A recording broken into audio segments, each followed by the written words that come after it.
बर' बिथांनि दैदेननायाव जोंनि इउपिपिएल सरकारा होननानै आं दिनै अहंकारै बुंनो नागिरदों। जोंनि इउपिपिएल सरकारा बिटिसिनि 40टा बियाबाव मोनफ्रोमबो बियाबनि बेनिफिसारिफोर गभर्नमेन्ट बेनिफिसारिफोरजों 10,000निफ्राय 15-20,000 गेदारिं खालामनानै जोङो थांनाय 17 बोसोर बिपिएफनि समाव मोनै बुस्थुखौ जोङो जे बोरै मोननो हाखो बेखौ लानानै जोङो सावरायलायनाय आरो बेवहाय जोङो सांग्रांथि मोनसे सभाबो लाफानाय जादों, सावरायलायनायबो लादों।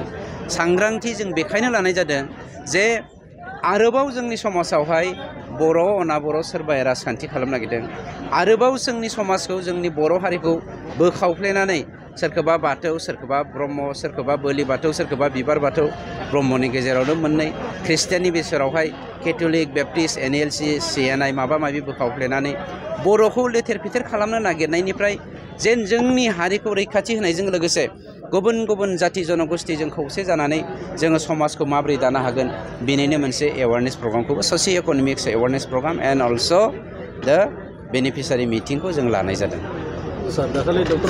अप टु हिम, बियो बिथांनि खोन्था। बिथाङा माबे उद्देश्यजों इउपिपिएल, बिपिएफ आरो एपिबिनि बाथ्राखौ बुंदों जों मिथिया, खिन्थु बिटिसिनि बर'ल' नङा, बिटिसिनि 35,84,000 गासैबो जाति जनगोष्ठीआ बर'खौ लाफानानै जि धोरोमनि मानसियानो जा, हिन्दु, मुसलमान, ख्रिस्टियान, सिख, बुद्धिस्ट, जैन, बर' अना बर', ट्राइबेल, नन ट्राइबेल गासैबो मानसिया मिस्टार प्रमद बर' होननाय सासे गेदेमा सुबुंनि दैदेननायाव बिटिसि सरकार जे जाबाय दङ, जायखौ जोङो बर'लेण्डआव 17 बोसोर पुर्निमाखौनो जों नुवाखै, पुर्निमा अखाफोरखौनो जों नुवाखै। अमाबैसा जों 17 बोसोर अमाबैसा नुबोदों। दिनै पुर्निमा नुनाय लोगो लोगोनो जोंनि बिटिसि ओनसोलनि रायजो राजाफ्रा इउपिपिएलखौनो, प्रमद बर' बिथांखौनो अल्टारनेटिभ वे होननानै दिनै सायख'खाबाय। बेवहाय सोरबाया 2-3 खौसे जानांगौ, सोरबाया ज' जानांगौ, बेखौ जोंहा बुंनांगौ गैया। लेट देम काम, बेवहाय फैनो हायो।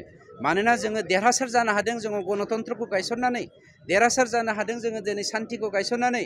जे समाव बर'लेण्डआव असान्ति जादोंमोन बे समाव बर'लेण्डनि हिन्दु, मुसलमान, ख्रिस्टियानफोरखौ बासायनो, बर' अना बर'फोरखौ खौसे खालामनो रावबो फैयाखैमोन।